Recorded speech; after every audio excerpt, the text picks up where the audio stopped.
영화 해리포터 시리즈에는 숨겨놓은 메시지가 정말 많습니다. 꽤나 많이 알고 있다고 생각했던 저도 영화를 다시 볼 때마다 새로운 이스터에그를 발견하곤 합니다. 일부는 원작 소설에 대한 경의를 표하는 것이고, 또 다른 일부는 과거를 이야기하거나 미래를 예고하기도 합니다. 영화가 너무 많은 부분을 생략했다는 평을 받기는 하지만 숨겨진 디테일을 잘 살펴보면 원작보다 더 많은 공을 들인 것처럼 보이기도 합니다. 이번 영상에서는 해리포터의 가장 열정적인 팬도 놓쳤을 법한 영화 속 숨은 디테일을 알아봅니다. 마법사의 돌 감독인 크리스 콜럼버스의 디테일 중 하나는 먹을 세계에 떡하니 있는 마법사들의 술집 리키 콜드런을 방문하는 장면에서 찾아볼 수 있습니다. 런던 어딘가에 자리 잡고 있는 리키 콜드런은 먹을들의 눈에는 그저 낡은 술집으로밖에 보이지 않습니다. 리키 콜드런의 문 앞에 있는 표지판을 보면 처음에는 아무것도 없이 비어있는데 근처로 마법사가 접근하면 리키 콜드런의 금색 간판이 모습을 드러냅니다. 이는 머글의 접근을 막기 위한 마법을 표현한 것이죠. 해리포터 삼총사의 모습을 보면 목도리를 두르는 방법이 3명 모두 제각각입니다. 이것은 세 사람의 성격을 목도리로 묘사한 것인데, 헤르미온느의 목도리는 아주 단정하고 론은 제멋대로 풀어헤친 듯한 모습입니다. 그리고 해리는 이 둘을 절반씩 섞은 듯하죠. 이 장면은 제가 정말 좋아하는 장면이어서 저의 다른 영상에서도 여러 번 풀었던 내용입니다. What would I get if I added powdered root of asphodel to an infusion of wormwood?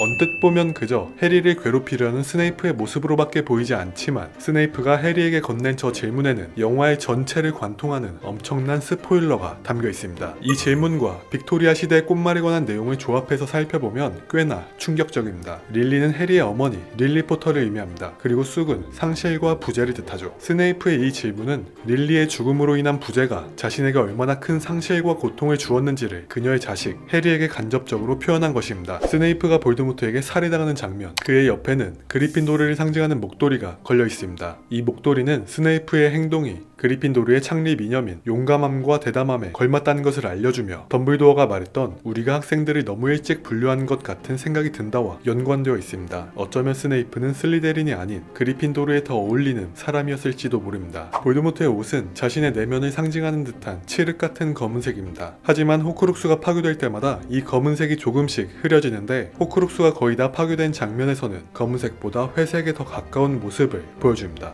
무언가를 잊어버렸을 때 붉게 변하는 구슬인 리멤브럴. 영화에서는 네빌이 어떤 물건을 잊어버렸는지 알려주지 않았습니다. 하지만 눈썰미가 좋은 분들이라면 네빌이 무엇을 잊어버렸는지 알 수 있는데, 혹시 알아차리셨나요? 주변 학생들 중 유일하게 네빌만 교복망토를 입고 있지 않습니다. 제임스 포터의 퀴디치 재능을 그대로 물려받은 해리는 그리핀도르 퀴디치 팀의 주장이 되었습니다. 여기서 그의 번호는 7번인데 해리의 가슴에 써있는 이 7은 해리가 볼드모트의 7번째 호크룩스라는 것을 의미합니다. 해리포터 세계관에서 7은 정말 많은 의미를 담고 있어서 작중에서 끊임없이 등장하는 숫자입니다. 해리의 생일이 7월인 것도 그렇고, 호거트의 학년이 7학년까지인 것도 그렇죠. 그리고 퀴디치 팀의 정원은 7명이며 볼드모트의 호크룩스 역시 7개입니다. 하지만 모두가 놓친 가장 중요한 한 가지가 더 있는데, 바로 해리포터와 볼드모트가 7번 만났다는 사실입니다. 해리가 아기였을 때 1번, 마법사의 돌을 두고 만났을 때 2번, 볼드모트가 부활할 때 3번, 마법부에서 4번, 그리고 7인의 해리포터 작전에서 5번, 6번째는 영화에서는 등장하지 않았으나 이때 해리가 볼드모트와 마주쳤습니다. 볼드모트가 도착한 직후 가까스로 탈출에 성공하죠. 그리고 마지막 7번째는 마법사 세계 운명을 뒤바꿔 놓은 호그와트 전투입니다. 해리와 론이 마법사 체스를 즐기고 있는 이 장면에도 복선이 숨겨져 있습니다. 이 장면에서 해리의 기사 나이트가 파괴되는 모습을 보여주는데, 이후 마법사의 돌을 찾는 과정에서 기사 나이트에 탄 론이 자신을 희생합니다. 뮤즐리 가족과 해리가 플루가루를 이용해 다이애곤 앨리로 이동하는 장면입니다. 이때 해리가 이동하기 직전 발음을 더듬어서 엉뚱한 곳인 녹턴 앨리에 떨어지게 되죠. 다행히 해그리드가 그를 구출해 주었는데, 다이애곤 앨리로 돌아가는 길에 서점을 지나는 장면을 잘 살펴보면 해리포터 원작 소설이 진열대에 배치되어 있는 것을 볼 수 있습니다. 만약 해리가 이 소설을 살펴봤다면 자신의 미래에 대해 꽤나 많은 것을 알 수 있었겠죠. 질데로이 로커트 교수는 마법사 세계에서 엄청난 공적과 모험으로 유명한 마법사이지만 알고 보니 기억 왜곡 마법에만 특출난 사기꾼이었습니다. 크리스 콜럼버스 감독은 사기꾼 로커트의 디테일을 살리고 싶었고, 관객들에게 로커트가 여러가지 거짓말을 하고 있다는 것을 알려주고 싶었습니다. 그래서 감독은 로커트의 사무실에 미묘한 힌트를 추가했습니다. 로커트가 서둘러 짐을 싸는 장면을 잘 살펴보면 그의 책상 위에 호화로운 금발 가발을 볼 수 있습니다. 이는 그의 머리가 대머리라는 것을 의미합니다. 그리고 해리포터 전체 시리즈 중 유일하게 쿠키 영상이 있는 편이 있는데, 바로 비밀의 방입니다. 비밀의 방의 쿠키 영상에는 기억 마법으로 인해 망가져버린 로커트의 모습이 담겨 있습니다. 아즈카반의 죄수에서 프레드와 조지 위즐리 형제는 해리에게 호가트 성에 있는 모든 존재의 움직임을 추적하는 영화에서는 개사기 마법 아이템 머로더즈의 지도를 건네줍니다. 이 지도를 활성화할 때는 양피지 앞면에 제작자의 별명인 무늬와 웜테일, 헤드풋과 프롱스가 표시되는데 여기서 무늬의 철자가 다르게 표기되어 있습니다. 이는 제작진의 실수가 아니라 의도적으로 만든 것인데 영화의 시각 효과 감독인 칼 무니에 대한 언급이었습니다. 그리고 이 지도 속에는 해리포터 시리즈의 프리퀄인 신동사 시리즈의 주인공 뉴트 스캐맨더의 모습도 찾아볼 수 있습니다. 또 엔딩 크레딧 부분을 잘 살펴보면 다리 두 개가 묘한 모습으로 포개져 있는 것이 보입니다. 영화 속 해리포터 세계관에서는 머글과 마법사가 상호작용하는 모습을 거의 찾아볼 수 없습니다. 그래서 서로의 문화와 기술에 대해 무지한 상태죠. 머글에 상당한 흥미를 가지고 있는 아서 위즐리조차도 머글의 기술에 너무나 당황하는 모습을 보여줍니다. 하지만 영화에서는 모든 마법사들이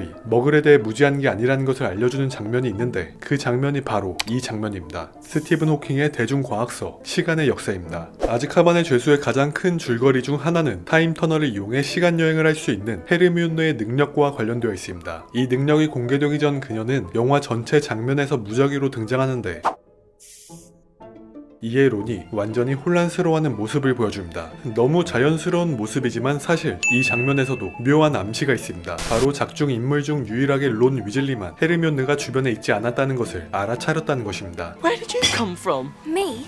Been here all this time. 이것은 론이 그 누구보다 헤르미온느에게 더 많은 관심을 기울이고 있다는 것을 알려줍니다. 해리포터 시리즈는 매 시리즈가 진행되면서 점점 더 어두운 국면으로 치닫습니다. 영화의 시작 장면인 제작사의 로고를 보면 확연히 알 수 있는데 이야기가 진행될 때마다 로고가 점점 더 어두워집니다. 그리고 불의 잔의 로고를 잘 살펴보면 네기니의 모습을 볼 수 있습니다. 불의 잔에서는 판타지 영화에서 절대 빼놓을 수 없는 드래곤이 본격적으로 등장합니다. 하지만 다른 판타지 영화와는 달리 모든 것을 파괴하는 절대적인 존재보다는 마법사들의 손에 길들여져 입맛대로 다루어지는 다소 약한 모습을 보여줍니다. 트리위저드 경기에서 자신의 쓸모를 다한 드래곤은 이후 어떻게 되었을까요? 영화의 엔딩 크레딧에 이 질문에 대한 답이 쓰여져 있습니다. 몸을 투명하게 만들어주는 투명 망토와 죽은 자를 부활시켜주는 부활의 돌, 그리고 최강의 지팡이라고 불리는 딱총나무 지팡이. 죽음의 성물에 관한 내용은 7편 죽음의 성물 일부가 되어서야 등장합니다. 하지만 사실 죽음의 성물에 관한 떡밥은 4편 불의 잔에서부터 등장했습니다. 덤블도어의 교장실 한쪽 편에 있는 장식장을 잘 살펴보면 죽음의 성물을 의미하는 장식품이 들어있습니다. 장식품의 모양은 투명망토를 의미하는 삼각형과 부활의 돌을 의미하는 커다란 원형구체, 그리고 딱총나무 지팡이를 의미하는 막대기가 합쳐져 있는 모양인데 이 모양은 7편에서 등장하는 세 가지의 죽음의 성물을 상징하는 모양과 정확히 일치합니다. 해리와 아서 위즐리가 마법부로 향하는 동안 아서는 머글의 대중교통과 여러가지 과학기술을 보며 순수하게 감탄하는 모습을 보여줍니다. 그리고 이후에는 해리가 마법부로 향하는 과정에서 놀라는 모습을 보여주죠. 여기서 이 전화부스에서 마법부로 향하기 위해서는 62441을 눌러야 되는데 이 숫자는 핸드폰 자판 기준으로 마법을 뜻하는 매직을 나타냅니다. 혼혈왕자에서는 디테일도 있지만 사소한 실수를 하기도 했습니다. 해리포터 시리즈 중 가장 어두운 영화로 손꼽히는 혼혈왕자에서는 볼드모트의 추종자들이 런던으로 내려와 대혼란을 일으키는데 그 과정에서 도시의 상징적인 랜드마크 중 하나인 밀레니엄 다리가 파괴됩니다. 하지만 여기에는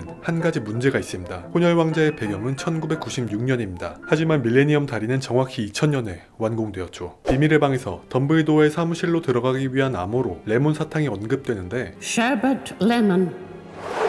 혼혈 왕자에서 덤블도어의 사무실을 잘 살펴보면 이 레몬 사탕이 놓여져 있습니다. 소망의 거울. 해리는 이 거울 속에서 자신의 옆에서 자랑스럽게 웃고 있는 부모님의 모습을 보았습니다. 이 거울이 부모님과 소통하는 열쇠라고 생각한 해리는 서둘러 론에게 말하지만 론은 그 거울 속에서 전혀 다른 모습을 보게 되죠. 이 거울의 테두리를 잘 살펴보면 알 수 없는 문자가 각인되어 있습니다. 언뜻 보면 외계어처럼 보이지만 사실 이 문자는 거꾸로 되어 있는 것뿐이고 여기에는 나는 당신의 얼굴이 아니라 마음의 소망을 보여줍니다 라고 쓰여 있습니다.